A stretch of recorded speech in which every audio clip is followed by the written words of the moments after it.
ለምስክርነት ስለሚጠቅም ልንገር። አንድ ጊዜ አስተውሳለሁ። አቤቴ ውስጥ በጣም ነው የምጸልየው፣ አነባለሁ፣ ቸርች ሄዳለሁ። እና ቸርች የሆነች መቀመጥባት ቦታ ላይ እቀመጣለሁ። በደንብ ነው ቃል የምሰማው። ጸሎቴ ከጌታ ጋር ያለኝ ነገር እንደዛም ሆኖ በፈተና ውስጥ በሆነም ይዞኛል ጌታ።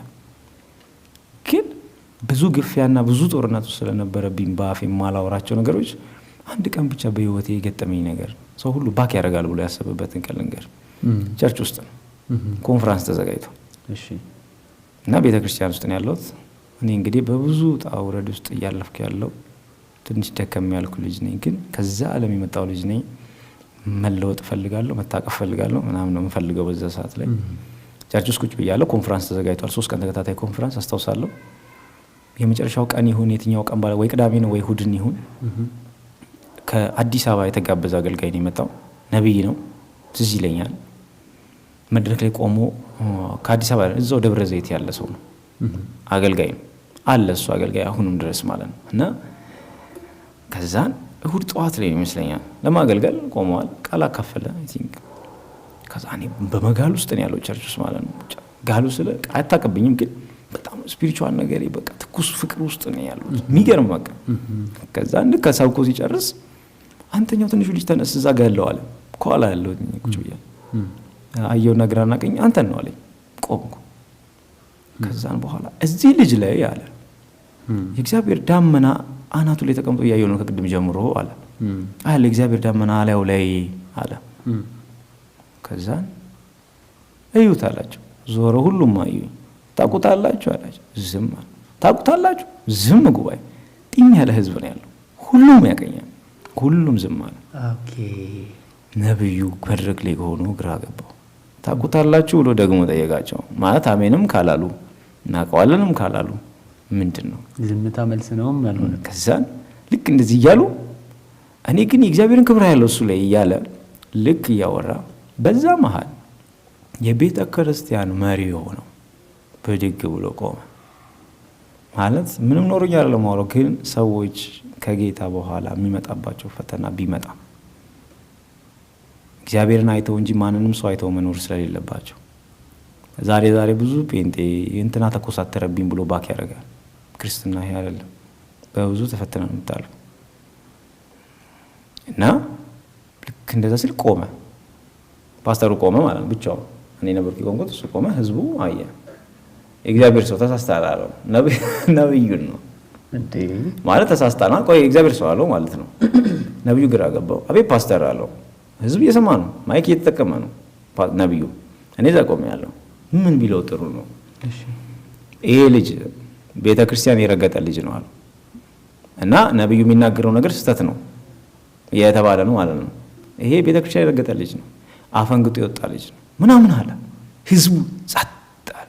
ቃል በቃል ህዝቡ ባለበት መድረክ ላይ ቆሞ ህዝቡ ሁሉ በሱ ፍቃድ በነጋታው ምን ውስጥ ይገባል ብሎ እንደሚያስብ አስበ ኢሚዲየትሊ ባክ ያደርጋል። ጭራሽ ቸርች የሚረግጥ ልጅ አይደለም።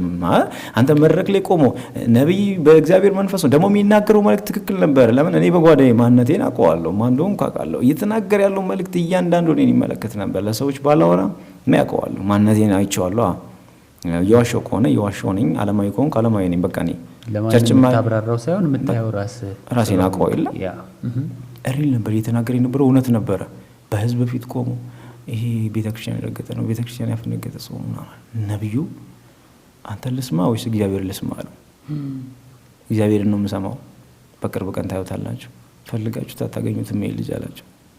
በዛ ነው ፕሮግራም ላይ ለእኔ ተናግሮ ከዚህ በኋላ እንዳትጋብዙኝ አይነት ነው መሰለኝ ያለው አስታውሳለሁ።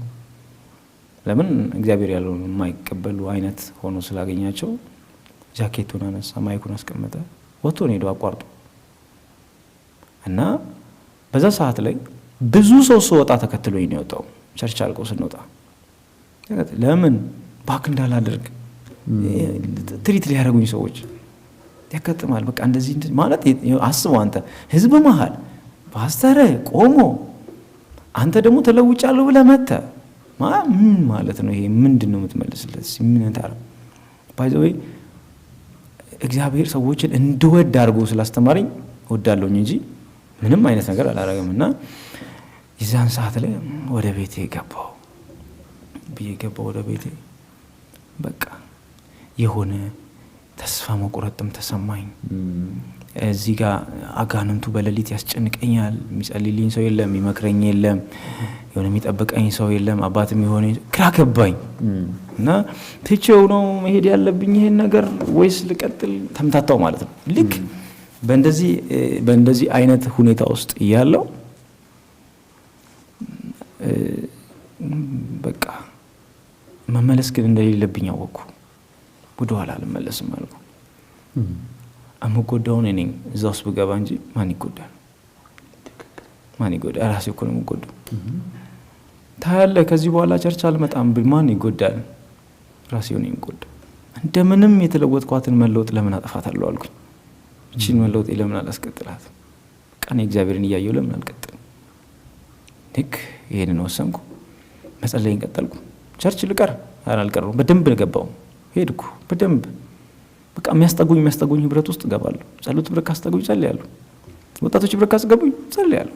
ምንም አይነት ሊደር ኃላፊነት ባይሰጠኝ፣ ምንም አይነት መድረክ ማንም ባይሰጠኝ፣ ማንም ሰው አንተ ምገርም ነህ ባይለኝ፣ እኔ ግን አልቀረውም። በቃ ሄዳለሁ። ምንም ፊቴን አልከሰክስም፣ ስቃለሁ፣ ሰላም እልሃለሁ፣ አብሬ ነው ማሳልፈው። ውስጤ በቅንነትና በንጽህና እንዲሄድ ጌታ ነግሮኛል። በቃ አለቀ። ዝም ብዬ በዛ ውስጥ ነበር ማሳለፍ የነበረው። በቃ ግን ጌታ ሁሌም ይነግረኛል፣ በቃ እያደግክ ነው አይነት ነገር ነው የሚሰማኝ ውስጤ እንጂ እየጠፋው እንዳልሆነ ይገባኛል። እያደግኩ ነው እንጂ እየጠፋው አይደለም። ወደኋላ አልመለስም በፍጹም። ያን በዚህ አጋጣሚ በጣም የሚገርም ነገር፣ ብዙ ክርስቲያን የማይረዳው ነገር አንድ ነገር ልንገር። ብዙ ክርስቲያን ማወቅ ያለበትም ነገር፣ ሰው ለምሳሌ ብዙ ጊዜ እስቲ ስለ መከራ ወንጌልን ተቀብሎ የሚመሰክሩ ሰዎች ሽማግሌዎች ናቸው ወይ እናቶች ናቸው? ሽማግሌ ወይ ትልልቅ ሰው አይደለ? ስለ ወንጌል መከራ ተቀብሎ ሲመሰክር ከሰማ ወይ በእድሜ የገፉ ሰዎች ናቸው። ባይዘው ስለ ወንጌል መከራ እንዲቀበሉ ያደረጋቸው ድሮ ስለተወለዱ አይደለም፣ ድሮ መከራ ስላለ አይደለም፣ ድሮ መወለዳቸው አይደለም። ወንጌል መከራ እንዲቀበሉ ያደረጋቸው በጽድቅና በእውነት እንዲኖሩ ስላደረጋቸው ነው እንጂ አሁንም ሰው በጽድቅና በእውነት ከኖረ አሁንም መከራ አለ፣ ታልፋለህ። ግን መከራው አያጠፋም። ግን መጨረሻ ክብር ነው፣ አክሊል ነው። አባቶቻችን ከኛ የተለዩበት ምክንያት በእውነትና በጽድቅ ስለኖሩ እንጂ ድሮ ስለተወለዱ አይደለም። አሁንም ሰው በስነ ስርዓት በእግዚአብሔር ፊት በቅድስና በእውነት ልኖር ካለ አሁንም መከራው አለ፣ ትቀበሏለህ። ጥጥት ነው የምታደርገው። ግን ደግሞ በመከራ ውስጥ በድል ትሄዳለህ። በድል ነው የምትሄደው፣ እያሸነፍክ ነው የምትሄደው። እና በዛ ውስጥ እያለው እኔ በቃ ባካረጋለሁ ብሎ ነው ሰው ያስበው። ኧረ እኔ አላረኩም። በደንብ ነው መጸለይ ጀመርኩት። ሌሊት እኔ በቃ አጀንዳ መያዝ ጀመርኩ። ጭራሽ አጀንዳ ይዤ ውስጥ የሚመጣ ቃል ባነበብኩ ቁጥር መገለጽ ሲመጣ ጽፈዋለሁ፣ ስብከት ሲመጣ ጽፋለሁ፣ ዝም ብዬ ጽፋለሁ። በቃ ዝም ብዬ የተዘጋጀው። ግን ያን ሳረ ግን ይከፋኝ ነበር በጣም። እውነቴን ስነግር ይከፋኛል። ሰው ፈልጋለሁ፣ ምን ጊዜ ሰው ፈልጋለሁ፣ በጣም ፈልጋለሁ። ከወጣቶች ጋር አብረ እየሄድክ ግን እንደ ወጣቶቹ ሳትታይ ያስበው አብረ እያሳለፍክ አስታውሳለሁ። ለሆነ ጉዳይ እንኳን ፓስተርን የማናገር መብት የለኝም ነበር። የእውነቴን እኮ ነው ነገር መብት የለኝም። ምንም ነገር ገጥሞኝ ለማናገር መብት አልነበረኝም። እኔ ማናገር አልችልም ያለኝ ጊዜ አስታውሳለሁ። ኢየሱስ ግን ከኔ ጋር ነበር አስታውሳለሁ። አልተመለስኩም ወደኋላ። እድል አልሰጠሁት ብለ ሴጣን ደግሜ ዋጥ አደረኩት፣ ጨከንኩ፣ ጠበቅኩት ጌታ። በቃ ዝም ብዬ በዛ ውስጥ እያሳለፍኩ ግን እየከበደኝ ነው። እየከበደው ታውቃለህ፣ እየከበደኝ ነው የሚሄደው። ይከብደኛል፣ ቻሌንጅ አርግቶኛል። ሌሊቱ ፈተና ነው፣ ቀኑ ፈተና። በዛ ውስጥ ዝም ብዬ እንደዛ ነው እያሳለፍኩ ያለሁት። አንድ ቀን በጣም በቃ ከበደኝ አልኩ ጌታ። ሌሊት ትዝ ይለኛል፣ ከባድ የሆነ በህይወቴ መጣ ከባድ ኢንካውንተር። ጌታ ኢየሱስን የተመለከትኩበት ያየሁበት ህይወቴ ከሆነ ሌቭል ወደ ሆነ ሌቭል የከተተበት ጊዜ ያ ጊዜ ነበር። ታውቃለህ ጌታ ሆይ ያልኩት፣ አሁን ኃይል ያስፈልገኛል፣ አሁን እርዳታ በደንብ ያስፈልገኛል ጌታ ሆይ ያልኩት። በጣም አለቀስኩ። ይሄኝ ያልኩት እኔ የምተኛባት ቤት አጠገብ ጠረጴዛ አለች። 4 እግር ነች፣ 2 እግር ሁሌ የኢየሱስ እግር ነች እላለሁ። አትተወኝ እለዋለሁ። የምሬን ነው ማለቅ ሰው እንደተራበ ሰው። እዚህ ጋር አንተ ካረዳኝ ነገሩ ሊያከትም ይሆንብኛል። እርዳኝ፣ አትለፈኝ፣ ጮኻለሁ። እርዳኝ፣ 1 እግሩን ይዤ 2 እግሩን ይዤ ጮኻለሁ። አትለፈኝ፣ በቃ ከዚህ እንድታወጣኝ እፈልጋለሁ። እና ይህን እየጸለይኩ ሁሉ ጊዜ ረሃብ ያን ነገር አለ። ያ ረሃብ ወደ ውስጤ ስለመጣ በዛ ነው የምጸልየው። አንተን ማየት እፈልጋለሁ ብለዋል። ለምን ጌታ ኢየሱስ ክርስቶስን ስለማየት ረሃቡ አይኖቼ እንዲከፈቱ ስለማየት ረሃቡ በጣም ጨምሯል ላይ እና ብዙ ጊዜ ለሁሉም ክርስቲያን መመክረው ነገር ነው። በቃ ሰዎች ከጌታ ጋር እንዲገናኙ ጌታን ማየት ከምንም በላይ ነው። ለምን አቅቶኛል፣ ተስፋ እየቆረጥኩ ያለሁበት ጊዜ ላይ ነው ያለሁት። በዛ ሁኔታ ውስጥ ሆኜ ጌታ እንዲገለጥልኝ መጸለይ ጀመርኩ። የሚረዳኝ የለም፣ በመንፈሳዊ ነገር የሚያግዘኝ የለም። ራሴን በራሴ ነው እያገዝኩ ያለሁት ከጌታ ጋር ብቻ። ጌታ አንተን ማየት እፈልጋለሁ። ለምን አትቀናም? እኔ ለምሳሌ ሐዋርያት ሥራ መጽሐፍ ምዕራፍ 9 አይተህ አትቀናም ማለት ጳውሎስ ድንገት በደማስቆ ላይ ሲሄድ ብለን እኮ አንብበን የምንተወው ጉዳይ እኮ አይደለም። ጳውሎስ እኮ በተከታታይ ትምህርት አልተለወጠም። በተከታታይ ትምህርት የምትለውጠው አይደለም። ጳውሎስን በምክር አትለውጠውም፣ በመገሰጽ ትለውጠዋለህ። ጳውሎስን እንዴት አድርገህ ትለውጠዋለህ? ጳውሎስ እኮ ልክ ጌታን ያየቀን የዛን ቀን ግን ሌላ ሰው እኮ ነው የሆነው። በምክርና በመገሰጽ በዱላ በምን የማትቀይረውን ሰውዬ ሌላ ሰው አደረገው። ዛሬ ላይም ብዙ ሰዎች በምክር አስረህ ገርፈ የማትቀይራቸው ሰዎች ጌታን ካዩ ይቀይራሉ። ሌላ ሰው ነው የሚሆኑት። አቅማቸው ይጨምራል። እሱ ብቻ አይደለም፣ ጌታን ያዩ ሰዎች ምስክር መሆን ይችላሉ። ምስክር አይተህ እንጂ ምስክር መሆን የምትችለው ሰምተህ አይደለም። እዚህ ነው ሐዋርያቶችን ምስክሮች ትሆናላችሁ ማለት ደጋግሞ ይታያቸው የነበረው ለዛ ነበረ። ከተነሳ በኋላ መቃብሩን ፈንቅሎ ትንሣኤ ካደረገ በኋላ ደጋግሞ ይታያቸዋል። ለምን? ያዩ ሰዎች ምስክር እንደሚሆኑ ያውቃል።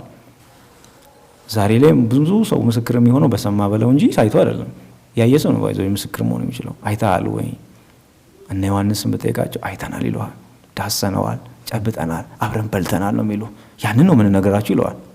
ያየውን ነው ስትመሰክር እውነት የሚሆነው። ፍርድ ቤት ሰው ቆሞ የሚመሰክረው ያየውን ነው። ያላየው እንዴት ይመሰክራል? ጌታ ይመጣል እና በቃ ጌታዊ ማየት እላለሁ እና እቀናለሁ። ሙሴ እንደ ባልንጀራ ከእግዚአብሔር ጋር አወራ ብሎ ዝም ብለን አውርተን ነው አንብበን እንዴት እንሄዳለን? አያስቀናም? ከእግዚአብሔር ጋር እንዴት እንደዚህ ያወራል? እና ሙሴ ወደ መገናኛው ድንኳን ሲገባ ዳመና መጥቶ እኮ በራፉ ላይ ቆሞ የእግዚአብሔር ክብር አብሮት ኖሮ የእስራኤል ሕዝብ እስኪደነቅ ምን አይነት የተወደደ ሰው ነው እላለሁ። እግዚአብሔርን የሚያዋራው ሰው እንደኔና እንዳንተ ቁጭ ብሎ እኮ ያወራል። እግዚአብሔርን የሚያወራ ሰው ምን እና እሱ እንደዛ ያንን ቃል አንብበን እኔ እናንተ እናያለን ወይ እንሰማለን ወይ? ስንት ሰው የእግዚአብሔርን ድምጽ ያውቀዋል? ጴንጤ ሆኖ ስንት ሰው የእግዚአብሔርን ድምጽ ያውቀዋል? ለይቶ ያውቀዋል? አሁን ክርስቲያን ሆኖ ሰው እሱ ናፈቀ። በቃ ተውኩት፣ መገፋቱን ይሄ መቃወሙን ረሳው፣ ተውኩት። በቃ የሚያወጣኝ እሱ ብቻ እንደሆነ አወኩ። ለምን? ከዛም ሲያወጣኝ እሱን ያወጣኝ። መጥቼ ይህን ያህል መጥቼ እንደገና ለምን እመለሳለሁ አልኩ። ትረዳኛለህ እና ልይ አልኩት። በቃ ጮኩ። ሌላ አማራጭ እንደሌለኝ አወቁ። ሰው የለኝም፣ አማራጭ የለኝማ። ምንድን ነው ሞቲቭህ? አሁን ለምሳሌ የአንዳንድ ሰዎች ሞቲቭ አሁንም ሰዎችን እንትን ለማለት ሳይሆን ትክክል አይኔን ክፈትልኝ ወይም ነብይ መሆን እፈልጋለሁ ብሎ ሲል የሆነ ስም አለ የተሰጠ ስም፣ እንደ እንትና ማገልገል ስለምፈልግ እንደ እንትና መሆን ስለምፈልግ የሚል ኢንቴንሽን አለው ብዙ ትውልድ፣ ብዙ ሰው ያኔ አይናቸው ያልተከፈቱ ደግሞ ብዙ አሉ በጣም የምናውቀው። ምናልባት ያንተ ኢንቴንሽን ያንተ ፍላጎት ምን ነበር? ኢየሱስን ማየት በቃ እኔ አገልጋይ መሆን አስበህ አይደለም? እኔ አገልጋይ እንደመሆንም ራሱ ከዛ በኋላ ነው ያወቁት።